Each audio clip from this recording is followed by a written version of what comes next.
Mari kita sambut supaya lebih cepat dan waktunya lebih banyak lagi untuk diskusi. Sudah tidak sabar lagi kepada Bapak Dr. Wisnu Bawatarunajaya, kami persilakan. Baik, Om Swastiastu. Om Swastiastu. Yang saya hormati, yang Tiang Wangian, Pandita Banjar Ciangsari, Ciangsana, kemudian Pak Klian, moderator, pembawa acara, narasumber, Pak Harte, Ibu Ketut, dan semua teman-teman yang hadir dalam Zoom meeting ini. Terima kasih sudah diundang untuk bersama-sama nanti berdiskusi tentang pariwisata dan ekonomi kreatif. Kira-kira begitu, karena di Kementerian kami, pariwisata dan ekonomi kreatif itu saling mendukung dia, bagikan saudara kembar dia. Jika wilayah pariwisatanya berkembang, maka ekonomi kreatif akan mengikuti. Begitu juga sebaliknya. Jadi kalau ekonomi kreatif maju, maka pariwisata kita bisa dorong untuk maju. Jadi ini bagikan saudara kembar. Nah, bidang pariwisata ini memiliki atau industri yang memiliki multi flyer effect yang sangat tinggi. Artinya jika pariwisata maju, maka industri-industri yang lain akan ikut maju. Nah, inilah karakter spesifik dari industri pariwisata itu. Slide berikutnya, Mas. Ya, slide berikutnya. Ini. Jadi multiplier effect itu seperti itu dia. Makanya Bali sebagai provinsi yang sangat tergantung dengan pariwisata, maju pariwisatanya sebelum COVID-19 ini, maka industri-industri yang lain juga ikut maju. Maka Bali sebuah provinsi yang memiliki kontribusi yang sangat besar terhadap pendapatan negara. Itu sebelum COVID. Nah, setelah COVID jatuh sampai minus 12% pertumbuhan ekonomi di Bali. Jadi dari 34 provinsi, Bali yang paling bontot, Bali yang paling bawah. Nah, begitu tergantungnya Bali terhadap pariwisata. Makanya kita sekarang pemerintah lagi menyembuhkan saudara kita. Ibaratkan kita bersaudara, Bali itu saudara kita yang lagi sakit. Maka pemerintah sekarang semua kementerian lagi menyembuhkan Bali. Karena apa? Karena Bali provinsi yang paling besar memiliki kontribusi. Kalau sudah sembuh, maka dampaknya juga kepada provinsi-provinsi yang lain. Nah, ini banyak langkah-langkah pemerintah yang sudah dilakukan agar Bali pulih kembali perekonomiannya. Nah, industri pariwisata dengan ekonomi kreatif ini sangat saling mendukung. Oleh karena itu, maka di setiap wilayah di Indonesia ini, di 34 provinsi, kita mendorong ya produk-produk unggulan apapun yang dimiliki oleh wilayah-wilayah tersebut bisa kita jadikan produk pariwisata. Ya, apapun dia, tidak perlu harus saling mengikuti. Bali dengan budayanya silakan berkembang dengan budayanya. Sumatera misalnya Lampung dengan gajahnya silakan, Kalimantan dengan hutannya silakan. Jadi masing-masing wilayah di Indonesia ini memiliki karakter yang spesifik, yang unik, ya itu kita kembangkan. Nah dengan cara produk unggulan ini kita transformasi menjadi produk pariwisata. Caranya bagaimana? Ada 4 variabel yang mesti harus kita perhatikan. Pertama adalah kalau wilayah itu ingin menjadi produk pariwisata dari produk unggulan, pertama adalah to see. See itu adalah melihat apa kira-kira produk-produk unggulan yang kita miliki, kita gali, kita eksplor, kemudian kita tampilkan, kita suguhkan kepada Wisman maupun Wisnus, agar bisa melihat dengan nyaman, tenang, aman, dan seterusnya. Yang kita kenal dengan sabta pesona. Jadi to see. See itu melihat. Kemudian to do. Do itu melakukan atau berpartisipasi. Turis datang ke wilayah kita itu tidak hanya melihat-lihat saja, tetapi dia ingin terlibat. Saya pernah mendapatkan informasi dari salah satu dosen di Universitas Indonesia. Di Indonesia itu memiliki permainan tradisional itu lebih dari 6.000, sedangkan Cina hanya 600. Nah ini bisa kita gunakan sebagai produk mereka kita ajak bermain. Nah, sehingga do yang dimaksud itu terlibat mereka. Ini. Tadi siang saya mengumpulkan teman-teman di Jogja ini untuk kita latih menjadi asesor. Kita melatih untuk menggunakan toolboxes. Nah, kita sampaikan seperti itu.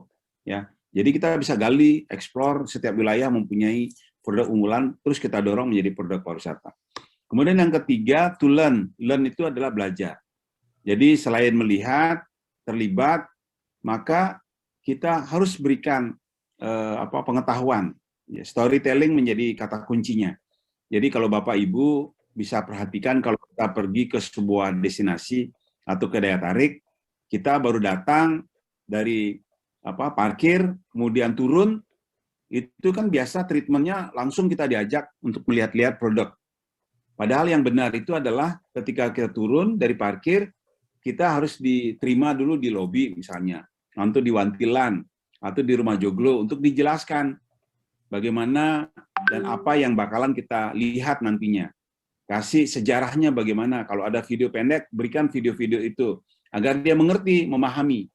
Nah ini, jadi disitulah pariwisata, bagaimana kita menahan orang, kita suguhkan kopi, teh, pisang goreng, untuk mereka bisa lebih lama lagi, dan uang yang dia keluar lebih banyak lagi. Kira-kira seperti itu dia. Dan terakhir, to buy. Nah ini to buy ini adalah setiap turis berkunjung, pulang pasti beli souvenir. Nah ini Bapak Ibu sekalian, ekonomi kreatif itu di sini ya tumbuh. Saya di Bali membuat scrub ya, lulur. Itu namanya Bali Green, Bapak Ibu. Waktu saya di Bali sama istri membuat Bali Green dengan 13 aroma, kita kirim ke Krishna, kita kirim ke pusat oleh-oleh yang lain. Nah, yang membuat orang lain itu home industry, kita membuat idenya, yang membuat orang lain.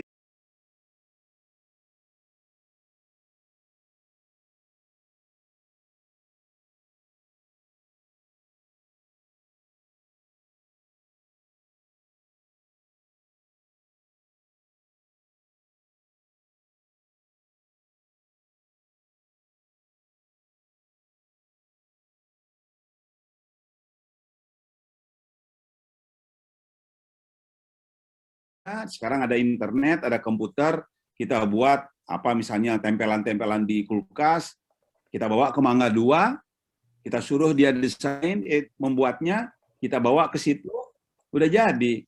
Dengan harga pokok 15.000, kita jual 30.000 misalnya. Nah ini hal semacam itulah menumbuhkan kreativitas di masyarakat di wilayah di mana destinasi itu berada.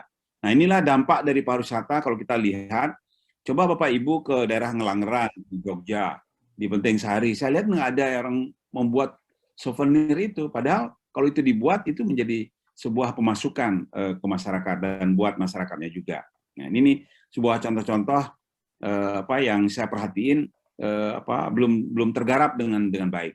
Malahan saya berpikir, wah kita aja membuat sendiri ya, kita bawain ke Mangga 2, kita lihat, kita desain, kita distribusikan ke masing-masing destinasi. Nah, itu juga bisa menjadi sebuah peluang-peluang yang mesti harus kita lakukan. Jadi Bapak Ibu sekalian, lanjut Mas.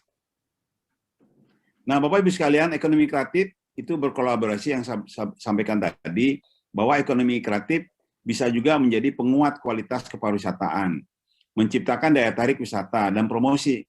Jadi bisa saja misalnya ini sebagai contoh, di Jogja dengan batiknya misalnya, ya kan, Cibaduyut dengan sepatunya, itu jadi orang membeli sesuatu produk, kalau mau beli sepatu kulit ya ke Cibaduyut, batik ke Jogja misalnya, ke Solo.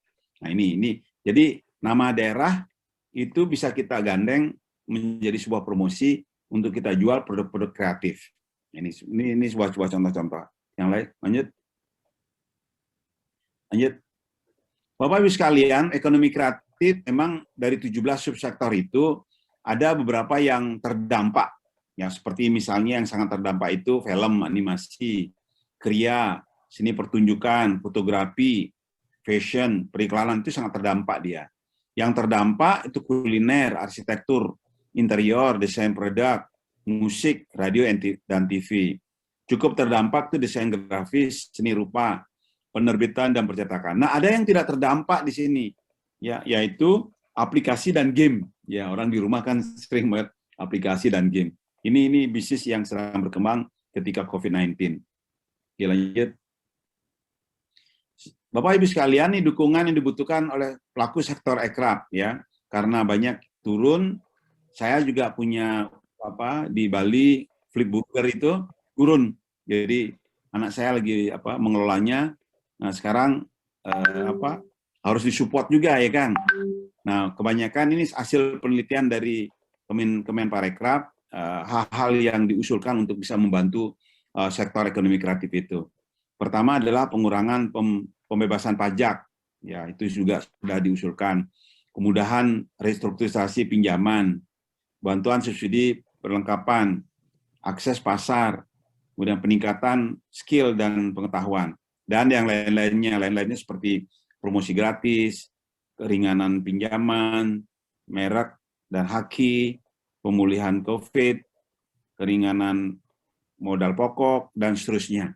Ini sebuah penelitian di mana UMKM atau ekonomi kreatif harus dibantu di bidang seperti ini.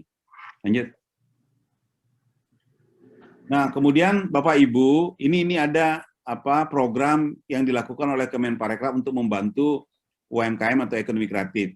Ya, di tahun 2021 ada namanya bantuan insentif pemerintah. Jadi Bapak Ibu, kalau ada yang punya usaha bisa mengajukan untuk bisa dapat bantuan. Namanya bantuan insentif pemerintah. Ini besar bantuannya totalnya 65 miliar untuk 600 badan usaha. Silakan nanti lewat email web kemenparekraf.go.id bisa dilihat di situ syarat-syaratnya seperti apa.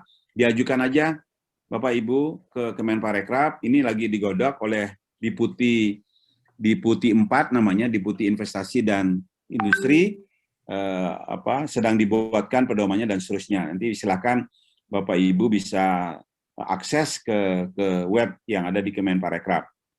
Kemudian lanjut. Nah, ini prosesnya seperti ini ya. Ini Deputi 4 lagi proses bantuan insentif pemerintah. Lanjut. Nah, kemudian ini hibah. Selain bantuan insentif, ada namanya hibah. Hibah ini juga lagi sedang proses, diambil dananya dari PEN. PEN itulah pemulihan ekonomi nasional. Itu secara nasional itu 2,7 sampai 3,7 T. Di pariwisata juga ada mengajukan dana ini yang ditujukan kepada ekonomi kreatif dan pariwisata. Jadi silakan juga Bapak Ibu kalau ingin mendapatkan bantuan hibah itu dilihat di web. Ya, ada persyaratan-persyaratan di situ, itu nanti akan dikurasi dan seterusnya. Karena di tahun 2020 sudah ada beberapa anggaran yang didistribusikan ke beberapa usaha-usaha kecil yang ingin dibantu. Oke, lanjut. Nah, ini program bedah desain kemasan Nusantara. Ini di D7 namanya, di Deputi Ekonomi Kreatif, ya. Nanti bisa diklik di web Kemenparekraf, ada program-program bantuan ya untuk ekonomi kreatif. Nanti teman-teman kebetulan punya usaha yang sekarang ini ingin dibantu desainnya, ya, kemudian ingin dipromosikan dan seterusnya. Jadi ada program yang Deputi 7 membuat program-program seperti ini. Nah, ini ada pendaftarannya, silakan nanti bisa dilihat di web kita. Lanjut. Nah, ini bedah gerai kuliner. Jadi ini sudah di launching ya, bedah gerai kuliner ya. Bagaimana program-program inkubasi untuk menjadikan wirausaha. Lanjut. Nah, ini beli kreatif Danau Toba. Kemarin di Danau Toba kita ada kegiatan beli kreatif Danau Toba. Ya, bagaimana yang seperti Pak Klian tadi sampaikan, kita benci dalam artian positif ya, produk luar negeri, tetapi kita bangkitkan produk-produk dalam negeri. Ini kita sudah melakukan seperti itu. Kemarin di Toba dibuka, kemudian nanti ada di Jawa Barat dan seterusnya. Lanjut. Nah, ini ya kerjasama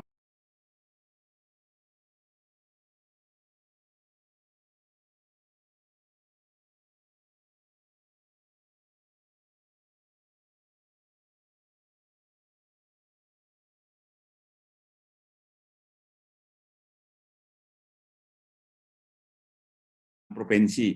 Kebetulan di 6 provinsi aja dilakukan ini.